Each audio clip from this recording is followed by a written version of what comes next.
Okay, so we are live on YouTube. If you are watching the recording, you can move ahead to the 10-minute mark. We will be continuing today our reading of the teachings from Zen Master Empty Cloud.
Hi, Don.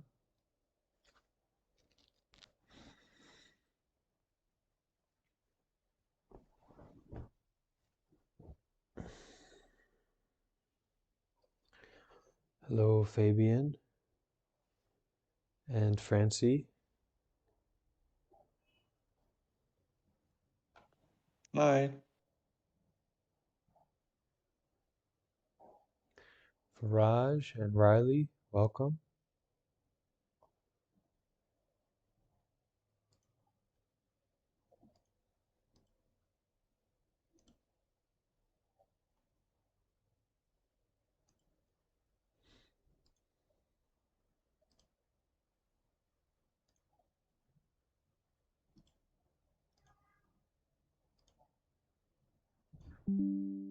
Yeah, all right.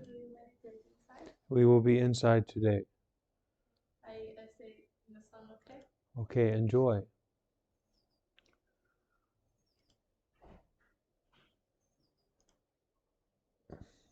Hi there, David and Cubano, Anushka, Aridia, Robert,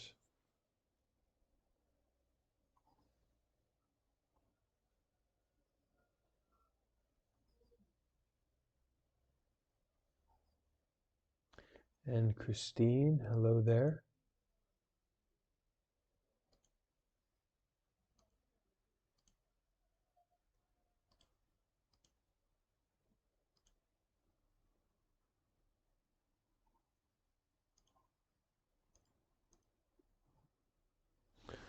Okay.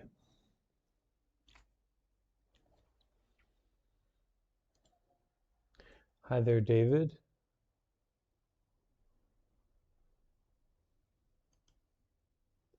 And Fung.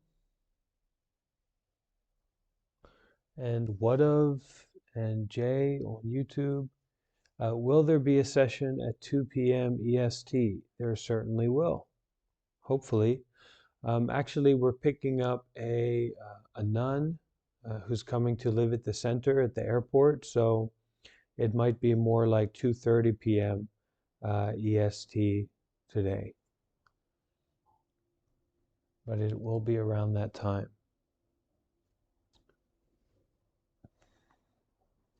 Just need to plug in my computer.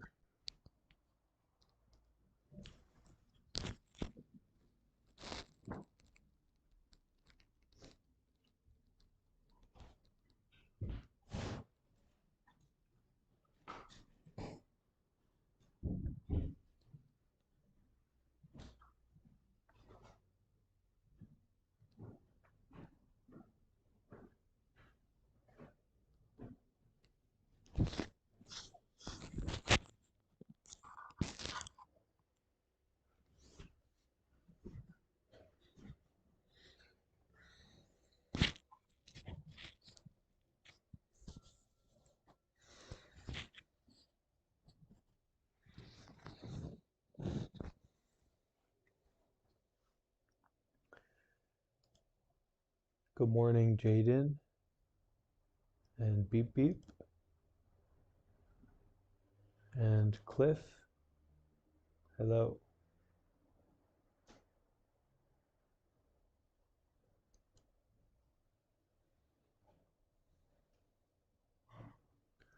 So we can all start to find our meditation position, start to get comfortable.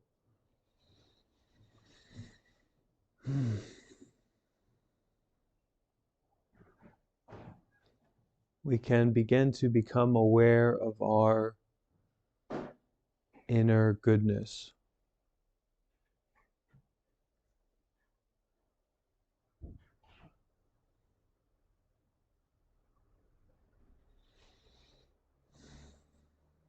So this goodness that we have inside of us, intention to be helpful, intention to be kind and truthful,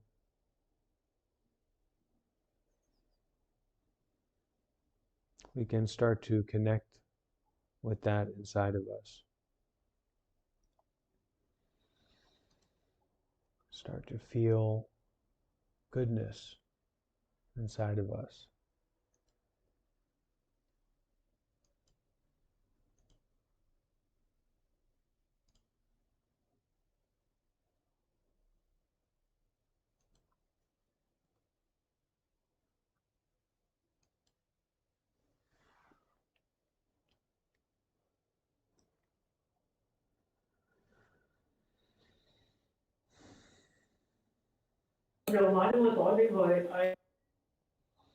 It's always nice to take a few deep breaths to support us in connecting with that stillness.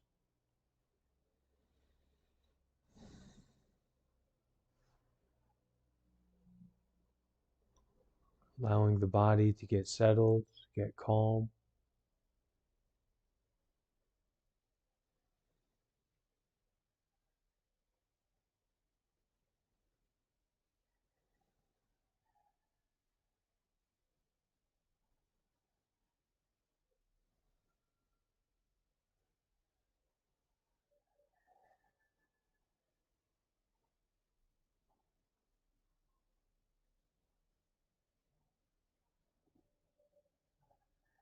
Just to start slowing down and turning our attention from outside to inside. Turning our awareness inward.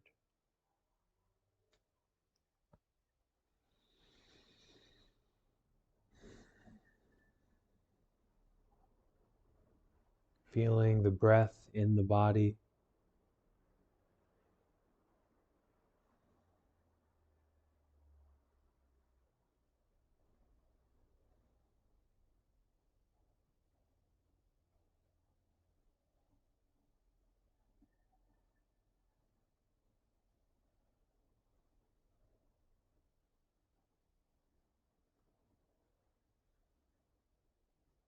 Just breathing and being still. Being aware.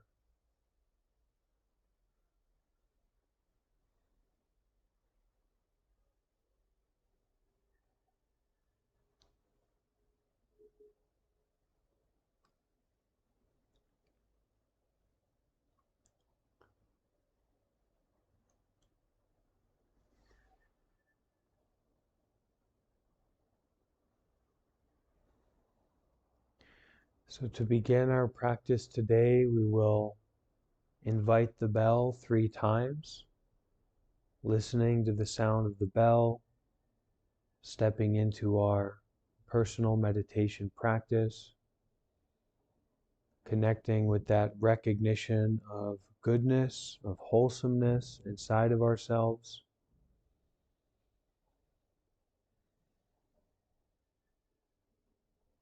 Then we will continue our reading, our exploration of the teachings from Zen Master Empty Cloud. But first of all, hearing the sound of the bell, touching that Zen inside of us, inside of ourselves.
So at this moment, the only activity to focus on, the only practice to do is simply sitting, breathing, and being aware. So if you find that there are many thoughts, many distractions, it's simply to practice breathing deeply, breathing and being aware of those thoughts, aware of those distractions, breathing and being aware.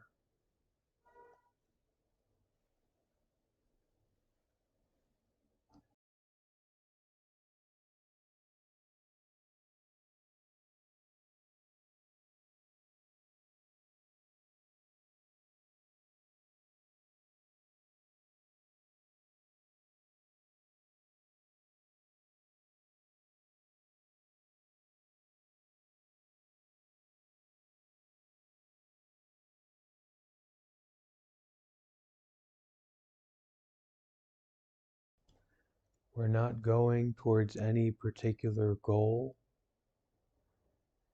We're not in a race or running a marathon or a sprint. Right now, taking these few moments to connect with just breathing, just being aware of the body as it is right now.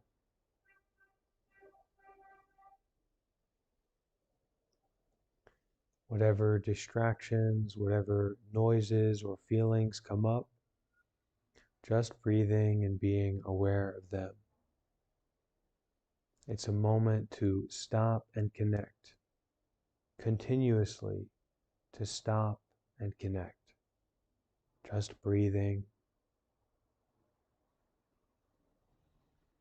being aware of the body sitting here, sitting still.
Really touch and connect deeply with this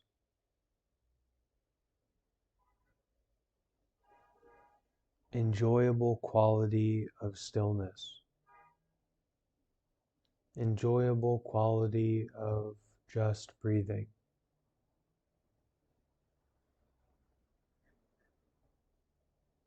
Allowing the body to be still and being aware.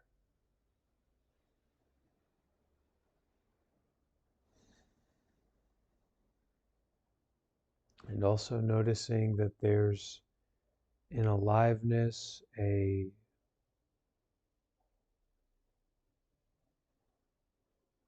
a fullness to this experience that is a little bit deeper, a little bit more meaningful than eating cake or candy or cheese or sausage, but that there is an aliveness and a vividness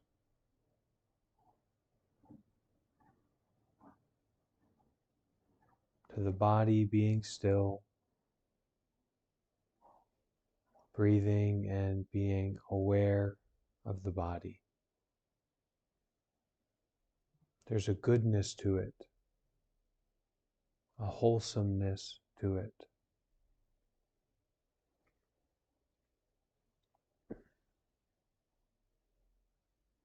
An innocence to just sitting, just breathing, and being aware. So in each moment of our practice, we connect with that and we enjoy it. To enjoy this feeling of innocence, goodness, and noticing. Noticing the mind, noticing the body.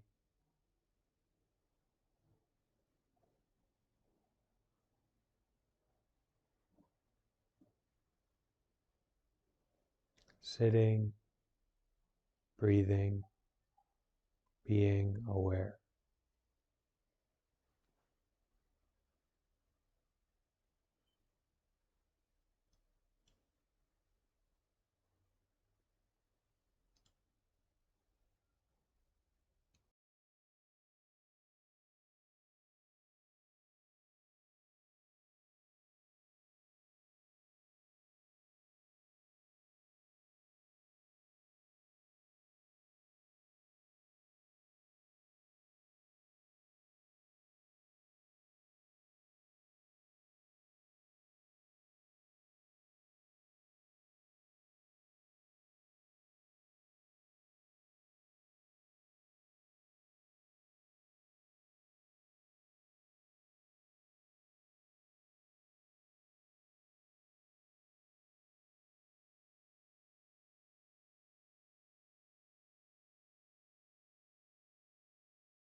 Okay, so you can take a moment to stretch just a bit and make sure that you're comfortable.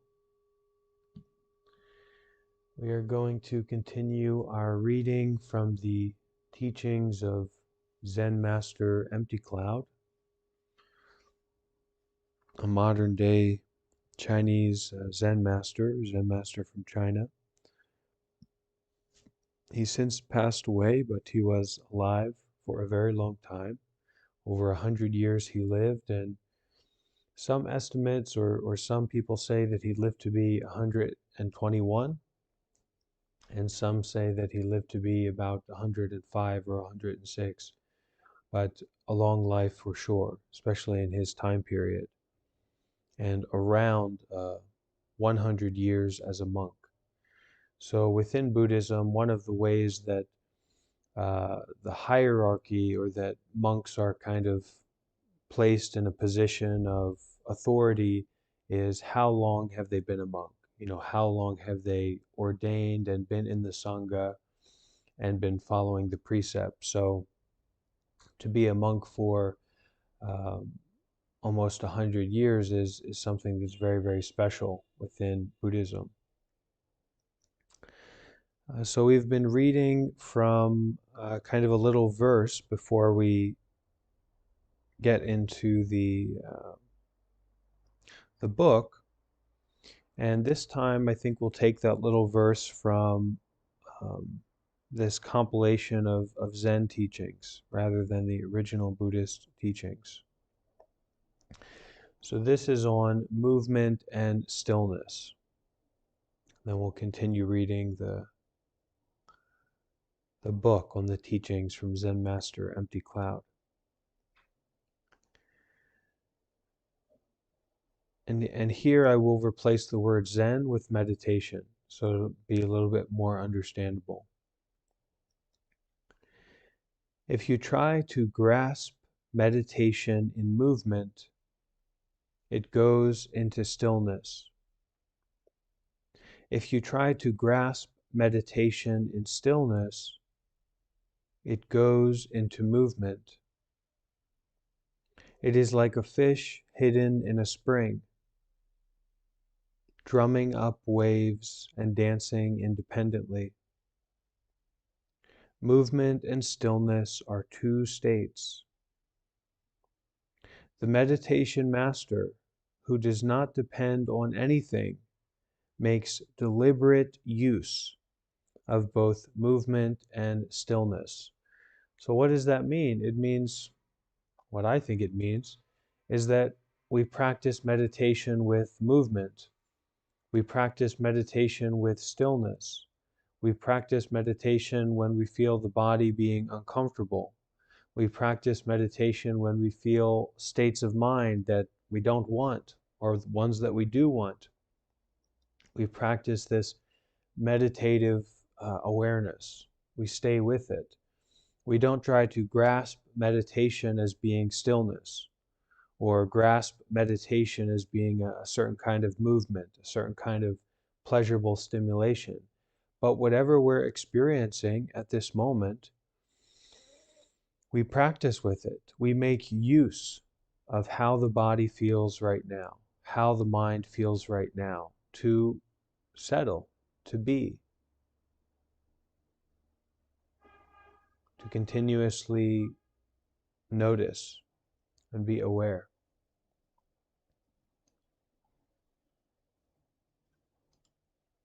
Not overcomplicating at any point. So we are on, I'm not sure what chapter this is, but I'm going to find out in a moment here. We are on chapter 7, breathing and posture. So I think this will be an interesting chapter. So let's work through it together. Although we may perform many meditations while walking or working, when we do formally sit to meditate, we should be careful to maintain a reverent attitude and to sit and breathe correctly. So we can bring meditation into our work, we can bring meditation into our walking, we can bring meditation into all of our kind of normal activities. But when we practice our formal seated meditation, we should be careful to maintain a reverent attitude. So that is to recognize the kind of sacredness, skillfulness, the stillness of what it is that we're doing, to really appreciate it and to sit and breathe correctly. So when we first start practicing, we don't really know what that means, how to sit correctly, how to breathe correctly, or maybe the attitude, the mindset to bring to our breathing. But over time, if we make this something that's a big part of our lives, we want to find that stable, upright, reverent posture and position to sit and to breathe. Dear friends, however many benefits we may derive from our efforts, meditation is a spiritual exercise, not a therapeutic regimen. We do not practice in order to counter psychological disturbances or to help us cope with the ego's frustrations. We meditate in order to transcend ego consciousness and to realize our Buddha self. Our intention is to enter nirvana, enlightenment, not to make life in samsara, not to make life in delusion more tolerable. So it's quite a difference here. It's not this, it's a big difference between meditation as a exercise, as a kind of mindfulness routine, as a kind of beauty routine for the mind, but actually as a spiritual practice. That's not to improve the ego or improve our kind of enjoyment of coffee or enjoyment of cheese, right? But actually to transcend self, to transcend ego, to transcend this fixed idea of me, my, mine.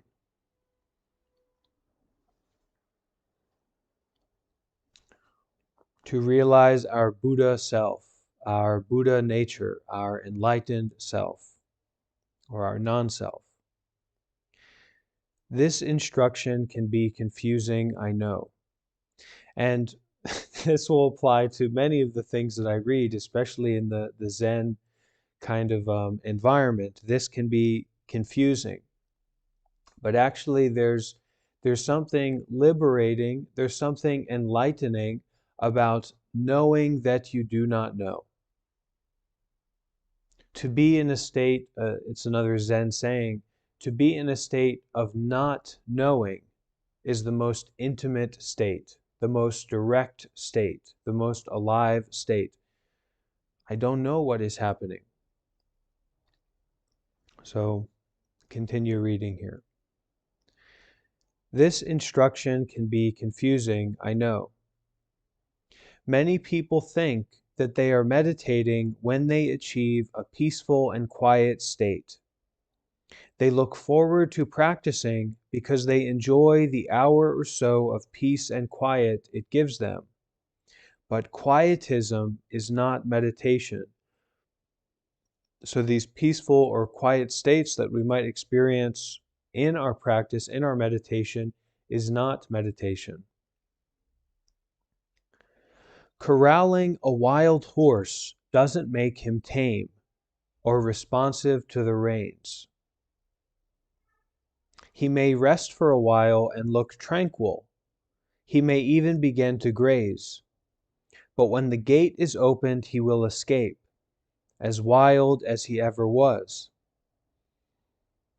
You know, at Nanhuasi, the 6th patriarch's monastery, there was once a monk who spent hours each day sitting quietly on his cushion, enjoying the peace and tranquility it brought him. He thought that he was meditating. Huineng, the 6th patriarch, noticed the monk's error, approached him. Why do you devote so much time to your cushion each day? He asked. The monk looked up, surprised. Because I want to become a Buddha, he answered. Huineng smiled. My son, he said, you can make a mirror polishing a brick sooner than you can make a Buddha sitting on a cushion.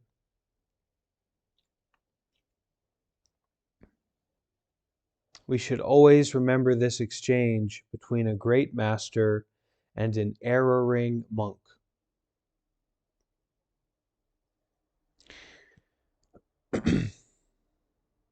Before we enter the meditative state, we are always awake and alert. Our minds, freed from external cares, are focused on our meditation exercise. After we succeed in entering the meditative state, we are usually quite euphoric. This joyful giddiness is experienced by practitioners in every religion. It is called Zen Disease, or God intoxication, or divine madness. Quietism doesn't produce euphoria.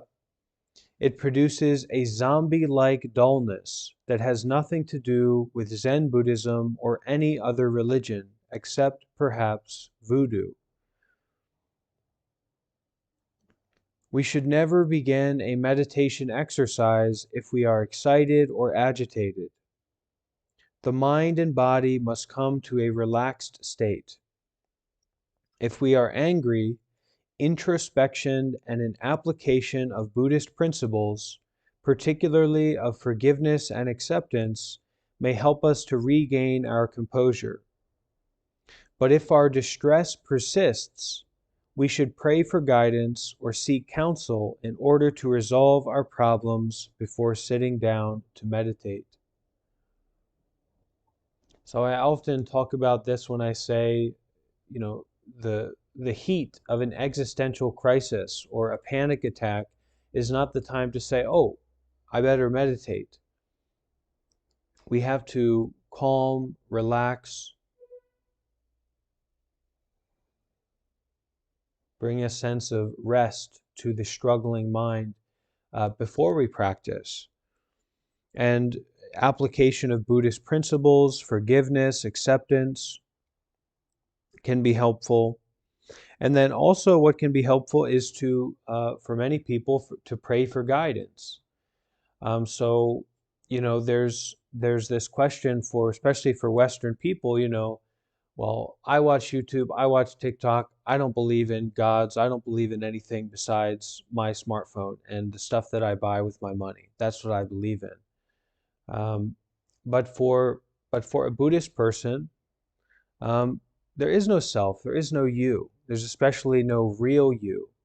So if you can have a relationship with something that represents a compassion or peace or the vows that have been made in the past by a certain person or a certain being to alleviate those sufferings, it can be very helpful. So, I've worked with a lot in my practice the chanting of Guanyin Pusa, this bodhisattva of compassion. In Catholicism, maybe it would be like Mother Mary. You call on Mother Mary, or you call on Archangel Michelangelo, right? Michelangelo, yeah, you call on that archangel, and as you're doing that, you're kind of untangling that selfishness and that seriousness that you apply to yourself, and you're making your problems smaller while making your awareness of the ability to transform those problems bigger. And because we are so self-focused, me, I'm the character, I'm the guy, it's easy to relate to a higher being, something that personifies or is a person version of compassion, healing, acceptance. What does Michelangelo represent? Yeah. Is an angel that came in a certain time in there to probably, I don't remember the story, but probably he told to Mary Oh. that she's going to wave the Does he have a sword? Does he have a sword? no, A horse? I don't, Wings? probably wings. Well, okay, so I don't know so much about Michelangelo, but I'm sure he represents some kind of help. Okay, so if we can pray or call on someone or something for help, it helps us to relax. It helps bring peace to our lives. Or to seek counsel. So as you're getting involved in the meditation path, the Buddhist path, seek support, reach out. have a team, good friends, good advisors. Sometimes therapy can be very helpful for us. Whatever it takes to help us, use it. That's a big part of the path, is that we're using everything that's possible for us to use to reduce this sense of selfishness and to reduce these afflictions that prevent us from practicing meditation to transcend selfishness, to transcend the ego entirely.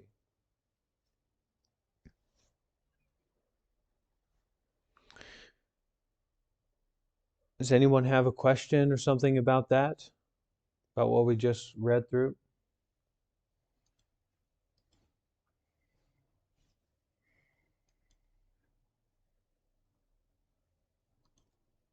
So a good teaching, a good point here is, if you're in distress, it might not be time to meditate. It might be time to calm and relax in other ways. Contemplation on introspection, contemplation on forgiveness, on acceptance, um, whatever it takes to help you to calm and relax and to settle before getting into the meditation practice.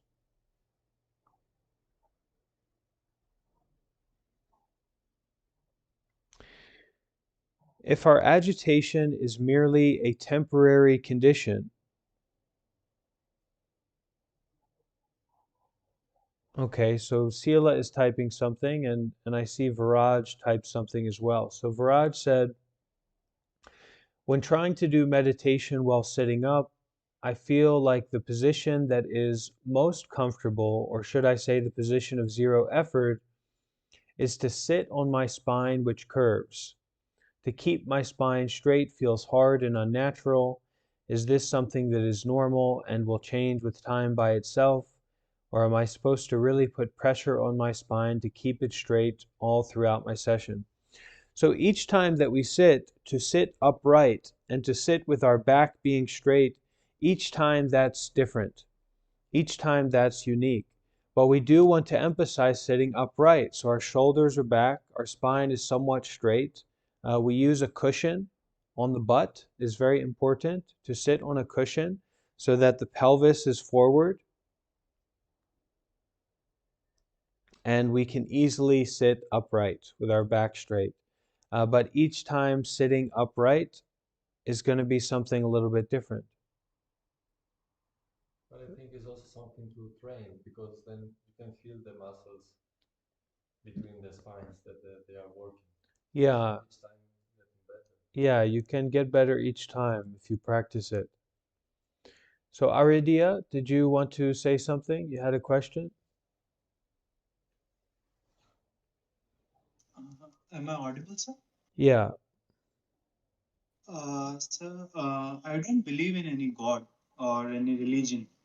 So what I do is whenever, like you said, like to call upon someone, I call upon universe, uh, just to guide me, or I say, suppose I say, universe, please, I wish peace. Is it an acceptable practice? yeah, I think that's fine. That sounds good.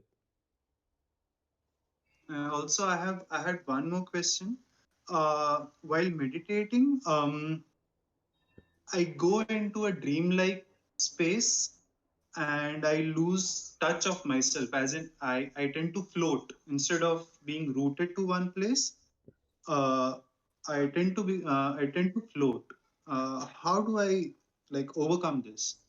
You need to stay with your meditation method, and you don't need to overcome it. It's just a temporary phenomena, just something that's going to come up. It's very normal. You notice a floating, you can adjust your posture a bit, snap your fingers, Mhm. restart, refresh, and go back to your meditation method. You don't need to struggle too much to get rid of it, but you just need to stay with your meditation method as that's happening, and it will go away on its own. Thank you very much. Yeah. Thank you so much. Urushi says, is there a best time to meditate? When you are relaxed and not sleepy. So relaxed but not sleepy is an ideal time to meditate.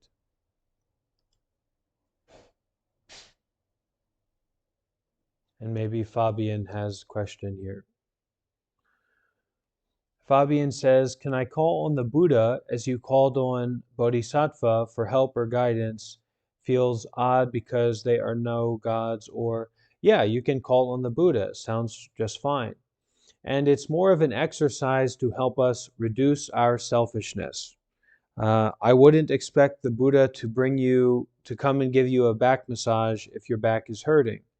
But it may help you to relax your tension, your tightness, and how seriously you're taking your self-focus. It might help to relax that. Okay? So that's what I recommend.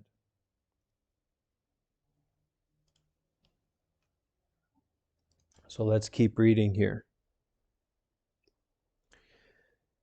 If our agitation is merely a temporary condition, due perhaps to being rushed or fatigued, we should follow the 1/2-inch incense stick method.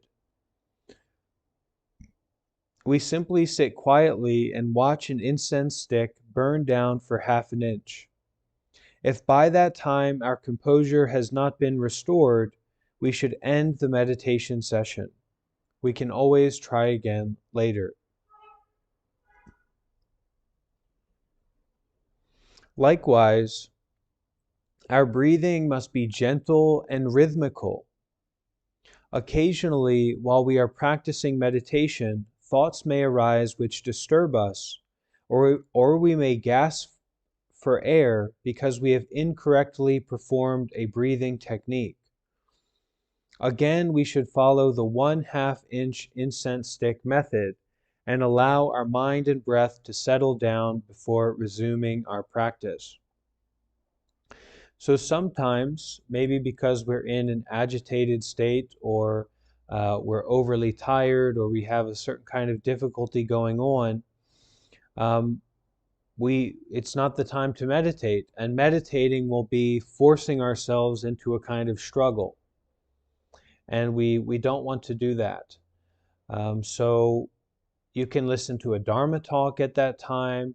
You can lay down and just hang out while we have our session at a time like that. It doesn't need to be a total like, okay, I can't meditate right now.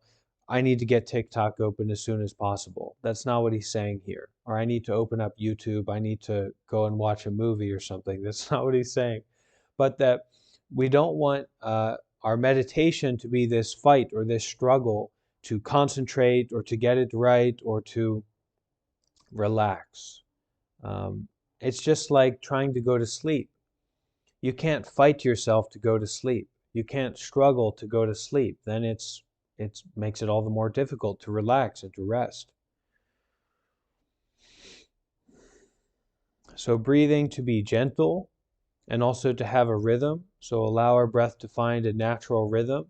And even when we practice to breathe in deeply, to help center our attention and bring our mind to the body, to have that be gentle, not over exaggerated, not too intense, not too rough. Now on to posture. A natural, relaxed, but upright posture is the best posture. We sit without rigidity or pain. This is very important. So the person who was asking before about, I sit on my spine, which sounds painful to me, but maybe it's not painful for you.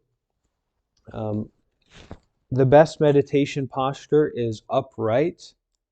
So we're not hunched over, but we're upright. And there's not an immediate pain or an immediate uncomfortableness there.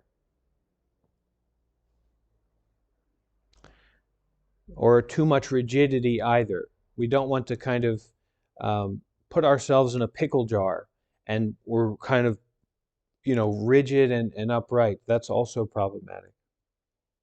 So relaxed and upright, natural. We sit without rigidity or pain, especially as we are starting, our starting position. This is very important. Pain initiates a panic response, a perceived emergency which causes the body's blood pressure and heart rate to rise. And under such conditions, meditation is impossible. However, anyone who is easily able to sit in a more formal meditation posture, such as the lotus position, may use this posture to good advantage. So if we can sit in a more formal yogic style meditation posture, then that's great, that's good. But if not, then the essence of it, the main point of it, natural, relaxed, upright, without any pain or discomfort or rigidness, especially as we begin. Of course, we must sit erectly so that our lungs can fully expand. We may not slump forward or sideways. If we find ourselves drifting into sleep, we should rouse ourselves with a few swallows of tea and by rocking from side to side a few times and taking a few deep breaths. So we can have some tea, some coffee. I like coffee. I've got a bit of a coffee addiction. I'll be honest about that. I really like it, and tea is also good. Um, but it can help us to be alert and awake so that we can practice. Now, if you're taking coffee and you have difficulty sleeping at night, your heart's racing, you're anxious, stop using caffeine, stop drinking coffee for sure, switch to tea. But a lot of this instruction, I don't know if you can kind of feel into it or notice it, but a lot of this instruction is about meditation being a part of your life. Not just a one-off thing, a one-off exercise, that you go for a jog once a week or something, but meditation as being a part of how you relate to your body, your mind, and the world regularly. And so that practice of meditation we can do every day. We can do for a few moments, a few minutes, just to stop, to sit, to check in, and continue. So if we find ourselves drifting into sleep, we should rouse ourselves with a few swallows of tea, and by rocking from side to side a few times and taking a few deep breaths. There are a few different methods for dealing with sleepiness and meditation. This especially comes out when you are in a meditation retreat, when you're going 3 to 6 hours a day or more, then those methods for kind of awakening yourself can become quite important.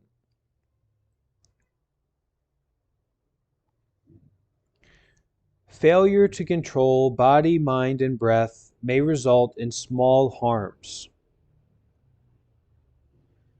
such as emotional or physical discomfort, or in great harms, such as strained muscles or fearful encounters with hallucinated demons, which I think we can all agree are most distressing events. So all kinds of things can happen. It's a complicated world. It's a complicated situation that we find ourselves in. So failure to control body, mind, and breath, that is to be comfortable, be relaxed, be upright, be alert, may result in small harms such as discomfort, or in great harms, great difficulties such as strained muscles, or fearful encounters with hallucinated demons, which I think we can all agree are most distressing events.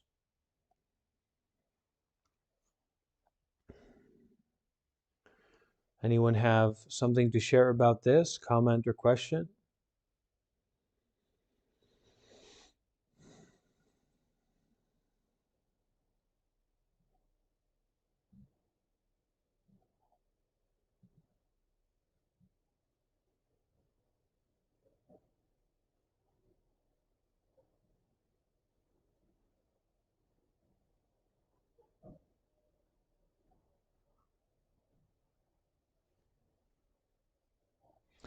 breathing exercises.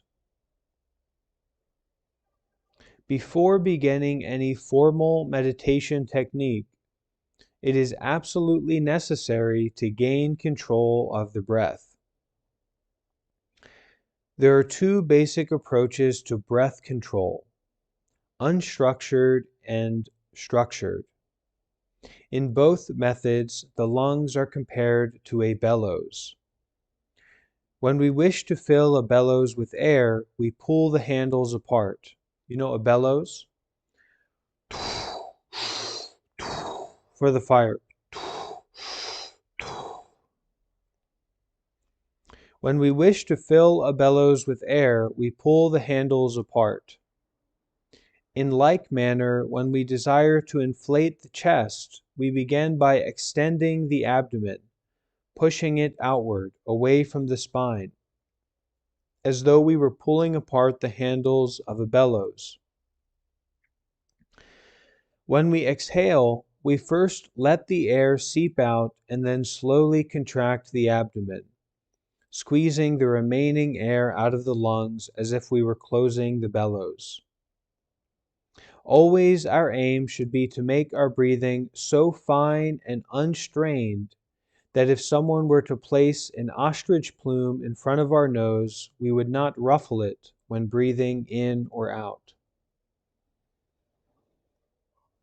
So getting control of our breath is to really connect fully with the body and connect fully with the breathing process so that you know what you're doing and you know what's going on. So you don't just kind of like half of your brain is, all right, I'll try to meditate, and half of your brain is, doing a dance or is focused on what you were doing a few hours ago. And then you're just kind of totally unbalanced and you don't really have a chance to even try to meditate because you're just all over the place. So getting control of the breath is really bringing the mind in, gathering, collecting the mind to be here, to be with you at this moment.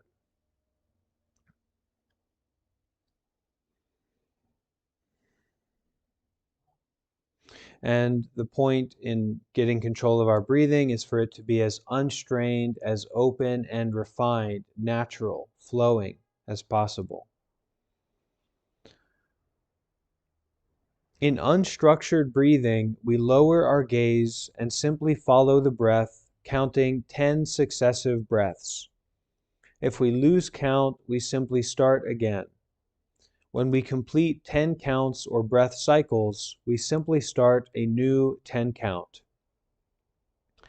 We begin by focusing our attention on the inhalation, noticing the air as it enters the nose, descends down the throat, and fills the lungs. We mentally watch the chest expand and the shoulders rise. As we prepare to exhale, we take note of the count, and then we watch the air as it seeps out of our lungs through the nose. We note the shoulders as they relax and fall as our lungs are emptying. As we complete the exhalation, we observe our abdominal muscles contract. With practice, all of the muscles of our abdomen, groin, and buttocks will contract to force out the residual air in the lungs. So the whole body getting involved in this breathing practice. For some reason, it is easier to count breath cycles when beginning to exhale than when beginning to inhale, but each of us is different. Counting inhalations or counting exhalations is a matter of personal choice. So breath counting is a great way to practice. It's a great way to start your meditation, just to help you settle and ground and collect. And it's very simple. You sit as you normally would, focus on the inhale, and as you're breathing out, 1. Breathing in, breathing out, 2. But you note it with your mind. And this is a really, really good way to help relax and settle for your meditation practice. This is how I first learned to meditate intensively. My first meditation technique that I learned. So that's kind of unstructured breathing, but you're noting the breath, you're counting the breath. In structured breathing, we inhale, retain the breath, hold the breath, exhale, and either begin a new cycle or else we hold the lungs empty before beginning another breath cycle. The amount of time we allot to each part of the cycle depends on the particular formula we follow. Because lung capacity varies from individual to individual, no single formula can suffice. So you can also experiment with this if you like. Breathing in deeply, holding the breath, breathing out, holding the breath, breathing in. And there's a few different kind of cadences or ratios you can do of holding, breathing out, holding, breathing in. So it's also possible to start that. Now, the final article here. And this is what is maybe most practical and most relevant to us, to me, to our gathering here. And yes, Nico, you could use beads for your breath counting. You could do that, but it not so necessary, I think. I haven't heard of using it in that way, but you could. So finally, resisting the impulse to flee. Resisting the impulse to flee, to run away. And the people who maybe this most applies to have already left. They're not here. They already flee, and that's something we have a lot of times here is sometimes maybe people just don't have the time, but there's something about being online in a online meditation center group where it's very easy to give up. It's very easy to run away. Whereas, my God, I don't know how I would feel about myself if everyone who would come into these kind of meetings and then during our meditation, this person's getting up and leaving, this person's getting up and leaving. It'd be very distressing. I'd be like, geez, I need to maybe take a break from doing this. But it's the impulse to flee that we all have with meditation, with something that's painful, with something that is bitter but good for us, right? Most medicines are bitter. That's why they're good for us. So this final article for this chapter is resisting the impulse to flee.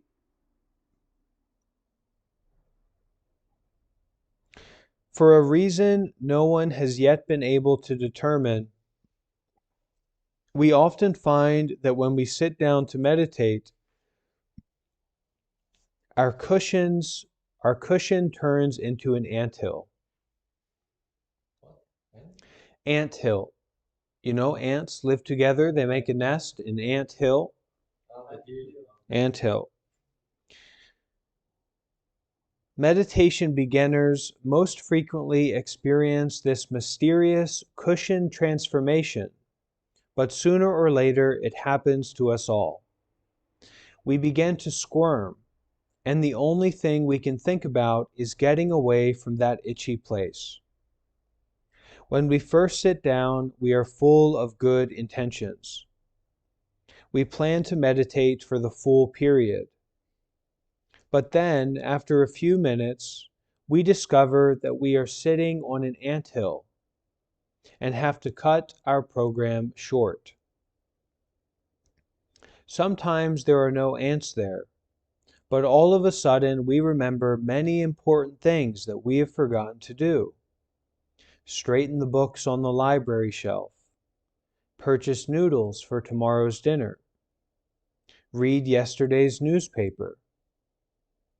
Clearly, these things must be attended to, and so, with great regret, we get up from our cushion. Dear friends, how do we maintain our good intentions? How do we prevent our resolve from diminishing so drastically? First, we have to recognize how we are deceiving ourselves. You know, there is an old story in Zen about a rich man who contracted a disease and was in great jeopardy of dying. So he made a bargain with the Buddha Amitabha, this particular Buddha, this particular bodhisattva that's very famous in Chinese Buddhism. "Spare my life, Lord," he said, "and I will sell my house and give the poor all the proceeds from the sale." All of his family and friends heard him make this pledge. Then miraculously he began to recover. But as his condition improved, his resolve began to diminish, and by the time he was completely cured, he wondered why he had made such a pledge in the first place. But since everyone expected him to sell his house, he put it up for sale. In addition to the house, however, he sold his house cat.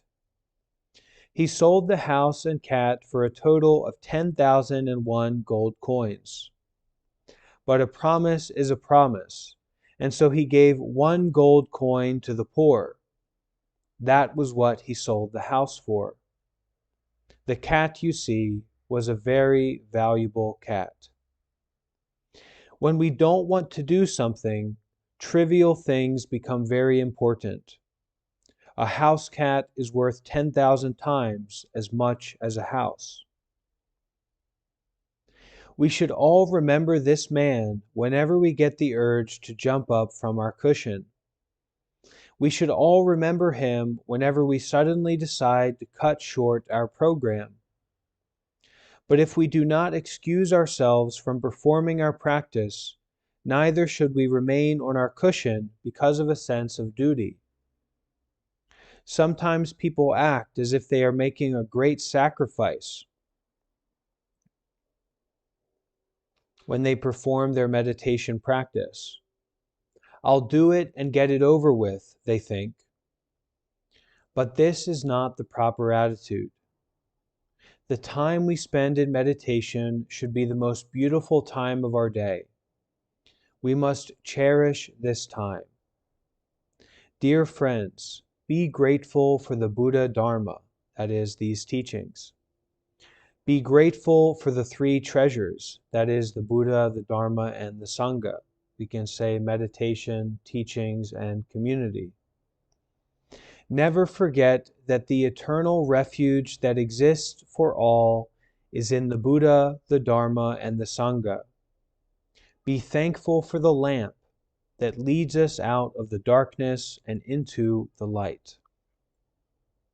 So that was the end of chapter 7 of the teachings of Zen Master Empty Cloud. So today, to end our practice, I'm actually going to be giving the 5 precepts. So this is an opportunity for everyone who is here to kind of to receive and to make a virtuous resolve, a virtuous commitment to bring these precepts into your life. And these are usually the precepts that people will follow if they consider themselves a Buddhist, but it's also something that we can just bring into our lives as a way of establishing ourselves in virtue, establishing ourselves in goodness. Okay, so anyone who would like to receive these precepts, you will be able to do so now. And in the Buddhist tradition, this is, for the monk, we have many precepts, we have many rules to follow. And so it's very often in a retreat or in a Buddhist setting at the temple that the monk will give the precept, recite the precept, and then you recite it after, so that the monk is giving it, sharing it, and you are receiving it. You are taking it, and you're making that vow. Okay? So we will do these 5 precepts together.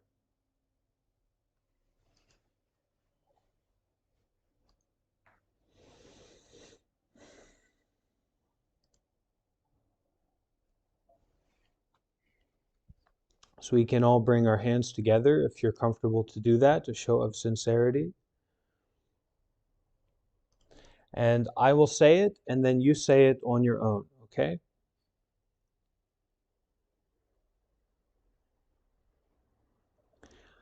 I observe to refrain from killing any living beings.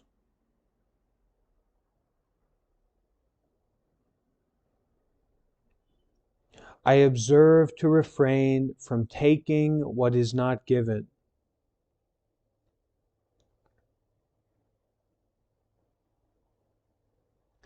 I observe to refrain from any sexual misconduct.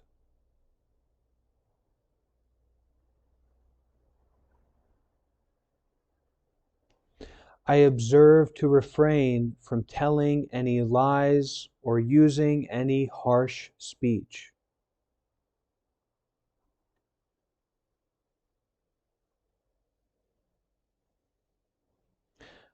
I observe to refrain from taking any intoxicants or drugs.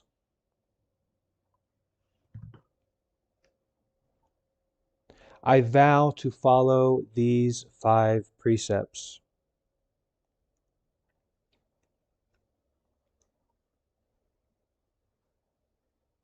I vow to never say or do anything that harms or hurts another being.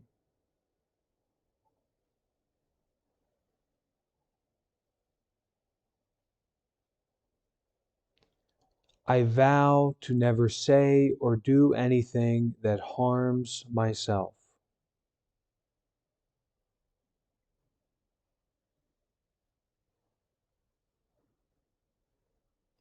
May these precepts support me in goodness.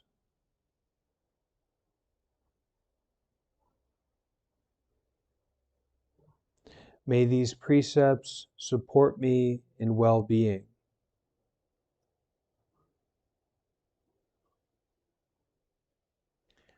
May these precepts support me in peace.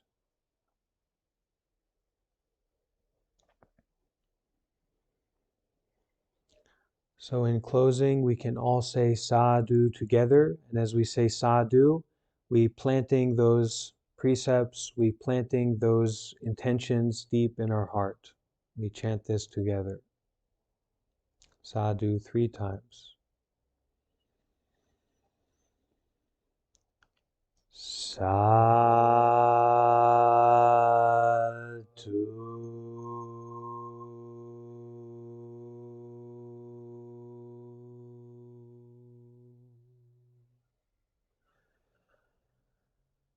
Sadhu.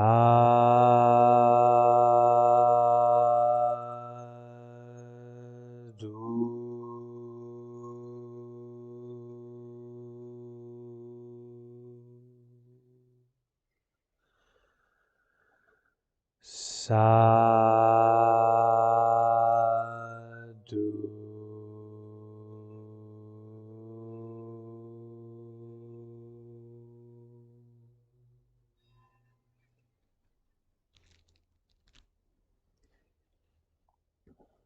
Okay, friends, fellow practitioners, thank you for joining, and I encourage you to follow these precepts. I'll make sure that I post the list in the text channel so you can look over it, and these can support us in self-healing, forgiveness, and to connect with that goodness, that wholesomeness in our meditation and in our daily lives.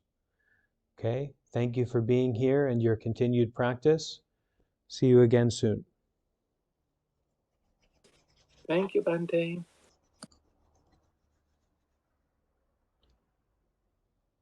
Thank you.